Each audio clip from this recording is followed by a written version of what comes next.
Hello, and welcome to the Parent Survival Kit podcast from surviving to thriving in your household. My name is Gene Schwalen, and next to me, as always, is my beautiful bride, Dr. Sonia Schwalen, expert pediatric psychologist, nationally certified school psychologist. And this is the end of the year when we're recording this podcast. And so we're going to call this the reset button. But with all that's going on and the end of the year, I know a lot of us are looking for different types of New Year's resolutions, and we do a lot of reflection that we're going to talk about today. But one thing that I want to talk about is just sometimes we just need a reset. Yeah, and so I'm glad you brought that up because it's interesting how we apply the reset and the reset concept, and we actually call it the reset button. Um, Gina and I have been really intentional, right? You and I have been really intentional about prioritizing and making sure that we establish our priorities and then kind of use that as the framework for everything else we do, right? And so if our life doesn't match up with what we say are our priorities, then we have to hit the reset button. So that's kind of how we do it on a systemic level in our family. We started doing this because we've been really intentional with our marriage and just being and doing everything in like a Christ-centered way. That's been really important to us. Those are our values, and that's our faith. And according to our faith, we prioritize putting God first, and then our marriage, then our family, and then everything else after that. And so the reset button, or this concept of hitting reset, really comes from biblical principles of being able to forgive and forgive and forgive again, because human nature is such that we repeat the same old patterns every day, all the time, right? Yeah, and we actually learned the reset button from a weekend seminar that we went to called Love and Respect with Dr. Emerson, and it really changed a lot of things for us, is how they hit that reset button. Because to make it in marriage, obviously, there's a lot of forgiveness that has to take place, a lot of resets, and that even goes into parenting our children and really everything that we do. So it's a really great concept we can apply in all areas of our life. Before we started recording this episode, we were talking, and you had mentioned a lot of things about work-life balance, and that's a really popular saying that goes on, especially more these days than anything else. Work-life balance, and you made a really great point that it's really not even accurate. It's really more about prioritizing, as you mentioned. Yeah, and so I mean, I hear that all the time. I mean, we at Next Steps and in the Red Clinic, and we're recruiting, for new therapists and team members to join us. And whenever we interview, for example, applicants will come in and they'll ask about work-life balance, and I think that's really just code for saying, I don't want to work all the time. Is it okay if I can do that here, or what does the day to day look like? I mean, there's I don't know, subtle ways of saying what they're really trying to say, right? So it's like saying, can I have some boundaries, and can I put other things Right. that I love and as a priority in my life as well? Yes, exactly. And there's absolutely nothing wrong with that. But I really think it's kind of ill informed or misleading to say that our life is in balance. I know there's a lot of uh, schools of thought out there that promote balance and balance, right? Like it's just this ultimate achievement to achieve balance in your life. But I really, I really think that, and I'll talk to families that I work with all the time and clients that I work with all the time. It's not really about balance. It's about what you prioritize. What do you value? If you truly had balance, where you were doing a little bit of everything, the same amount every day for the rest of your life, you wouldn't have anything in your life that you perceived as important or worth waking up for, or something that you were passionate about, or something that you wanted to do good things with in your life, right? So balance isn't really a thing. It's more about priorities. Yeah, absolutely. And when you talk about that, also, if you really think about it, you and I these last 2 weeks, we have been prioritizing closing out some year-end things that we had to accomplish, and that required us to prioritize our work really more than anything else. Of course, we have other priorities with our kids and family and marriage and all that too that we have definitely also taken care of. But that meant that we've been getting up at 4 o'clock in the morning every day for the last couple of weeks, even through the holidays, to accomplish this. And it's like ebbs and flows. So sometimes we have things that we have to accomplish. There's things that there's deadlines in our careers. There's things that come up unexpectedly that we have to, address. And so it's called, prioritizing what's important, communication, and just really looking at everything in your life and how to balance that in that way. That's exactly right. I mean, that's the day to day or the week to week prioritizing. And then again, as I mentioned when we first started talking, we also have the overarching priorities. And for us it's God, marriage, family, and everything else. And if things get way out of priority, right? Meaning over several months, there's a pattern of us not adhering to those bigger priorities in that order, then we reevaluate and we will have to hit the reset button. There's also the redo button. So reset, redo. Think video games, back in the day when like Nintendo was cool to play, we could just click reset and start the level over, right? Because we made too many mistakes and we didn't want to screw it up. That's what this concept is. It's the big red button. Yeah, that we give me a redo. Yeah, give me a redo. Exactly. And we do that all the time in our marriage. I mean, I may say something boneheaded, and you may say it. Yeah, I get that look from my wife, and she can give me some looks for sure, and or she may do the same thing, and she asks me, quite often, can I have a redo? So let's talk about like reflection, because this year, I think a lot of us need to do kind of a redo. A lot of us have had the opportunity to put family first, kids first, but that also came with a lot of extra challenges and stressors and whatnot that we've seen. Parents are more stressed these days, it seems like. Kids are not exactly the same in a lot of ways. And there's been a lot of stress on marriages as well. We've seen domestic violence skyrocket over the last few months.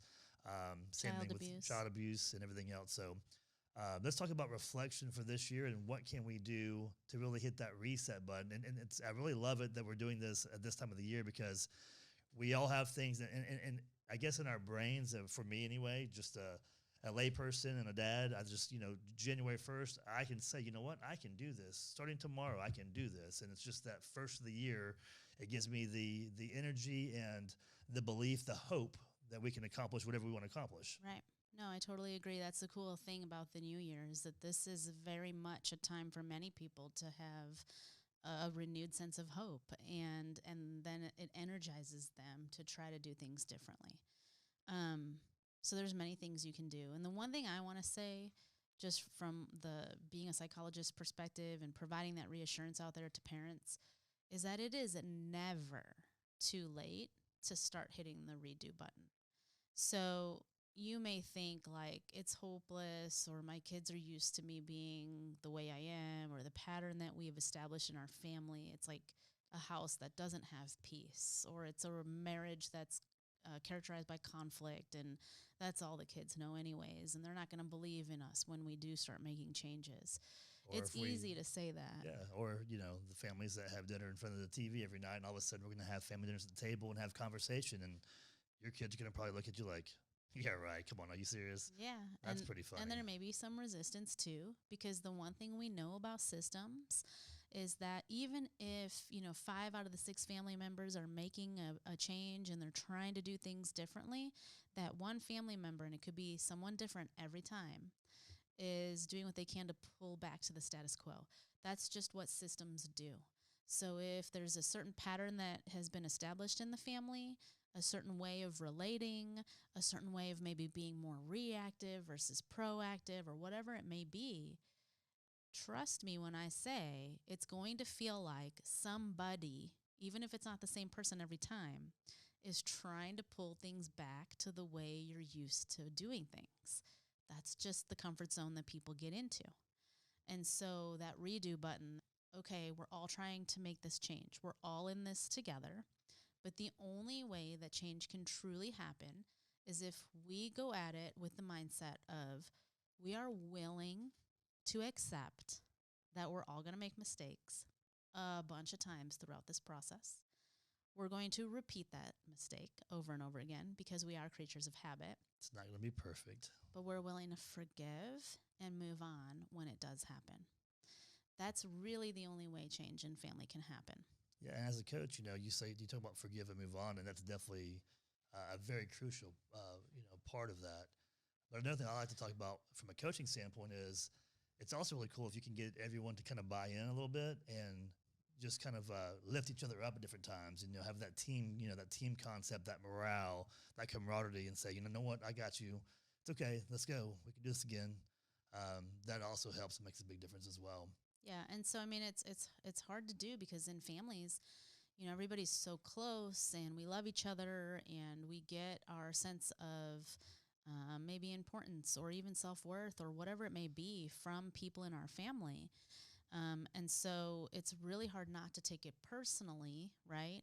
When somebody makes that same mistake and they do that same old thing that they always do and they don't care that it affects me or that I find it disrespectful or whatever it may be. And so that go to is, "Oh, here we go again. Like, why can't you just respect me? Or why don't you just love me?" Right? With that love and respect stuff. And in those moments is when you have to recognize that in yourself of, okay, I can't take this personally. We're all in this together. We're all trying to make these changes. Instead, it's, hey, remember we talked about this? We were going to work on it. You want a redo? I need a redo. Okay. Can I hit that reset button? Yeah. And you can find reset buttons on Amazon too, and make it a fun game as well. So that's really important. So the reflection part is going to be very key to really figure out really what do you want to change for yourself, and also what would you like to see changed in your family, and then the family dynamics and whatnot. Because as you mentioned earlier, it's that comfort zone that we're all in, and it's hard to get out of that comfort zone. But with the first of the year coming up, that's the reset button that we all need in different ways. And it can be hard too because we're all used to doing the things that we're used to doing. We may have one of our kids that is used to isolating in the bedroom with video games or TV or whatnot, and it's going to be very hard to get them out of that. And it makes me think of last year, the last 2 years actually, but our church did 21 days of prayer starting January 1st for 21 days, and it was really, really powerful. And the key behind 21 is? Well, usually they say it takes 21 days to form a habit. Correct. I don't really know that there's research behind that anymore, but that used to be what people thought.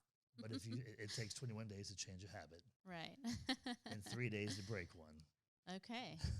So, I mean, the point is our church was doing 21 nights of worship. I think they did it 2 nights in a row, or 2 years in a row, actually. Yep. And I think the point of that was to make habits, right? New habits for people in the new year.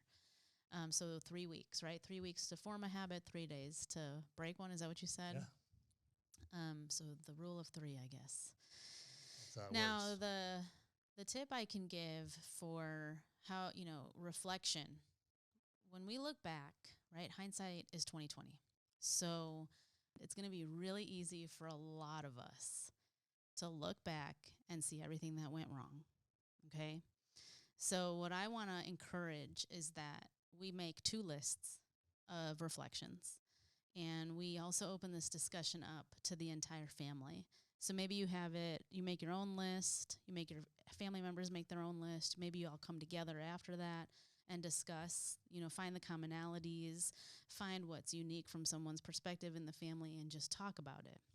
It's kind of a cool way to spend the weekend. It's like goal setting we talked about last week. Right. It just fits perfectly. Absolutely. So make sure there's 2 different lists, kind of what went really well this year and what could we have done without, right?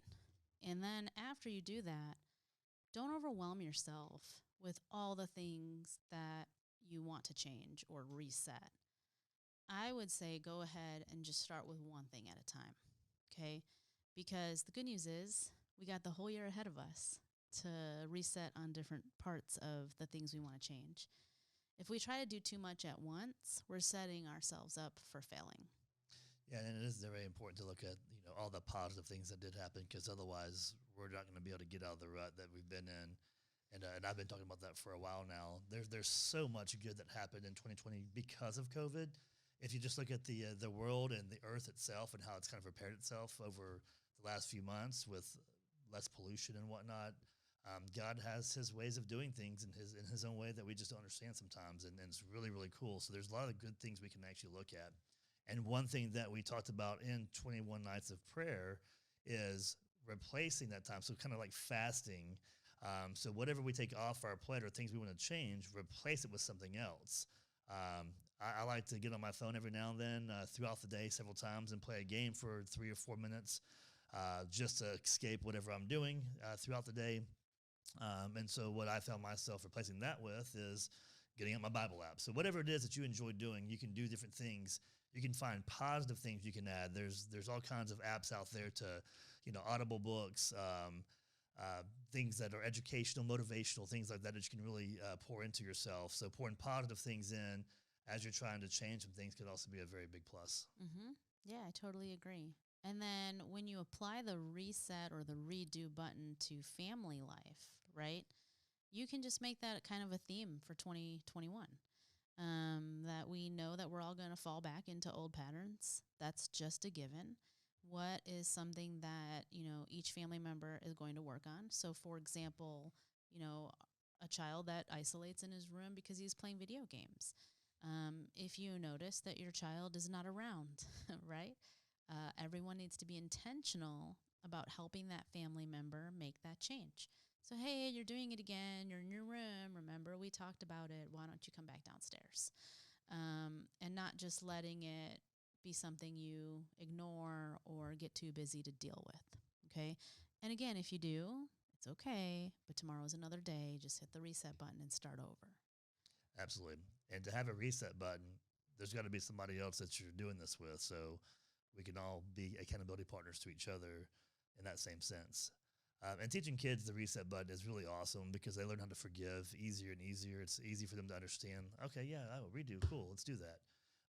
And it can be fun also, but also be serious and something that they actually learn from and grow in. Well, and it's like it's taking parenting to the next level, right? Because what you're doing then is you're finding just regular day-to-day interactions and turning them into like beautiful parenting moments. So if your children are fighting with each other, you can go in and say, "Hey, do we need to hit the reset button?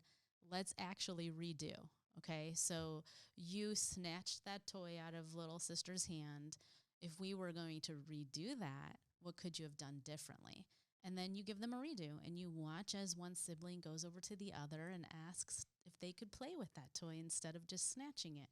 And in that moment, you can say, "That was awesome. You hit the redo button. You cleaned up your act right away. You used your words, good manners. I'm so proud of you."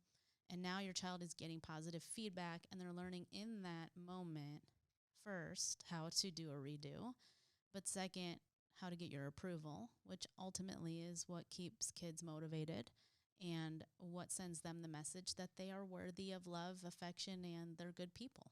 Yeah, absolutely. And we all want to please each other. And husbands want to please their wives want to please their husbands. At least they did in the very beginning. So maybe that reset button is needed for just that in itself. And then kids want to please parents also. So if you have that teenager that wants to smart off or this ain't fair and Johnny gets to do this and Susie gets to do this and whatnot, again, as you just mentioned, well, we can give you a redo. Would you like to rephrase that and then come to us in a different approach?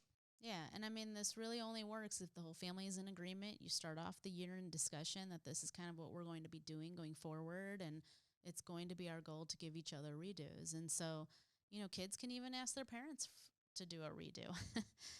But you have to really kind of gauge if you're okay with that, if it's appropriate. But with teenagers, it can be very effective where a teenager might say, "Hey, mom, like that kind of came off as judgy," or "That's exactly what you do that makes me not want to talk to you. Like, could you redo or hit the reset and try again?" And it's almost like your teen is teaching you how to parent them a little bit better. Yeah, that's also a very big plus. So when kids see us willing to make changes as well and to grow in different areas, it's a game changer for kids. It So totally is. We got to model it if we want them doing it too.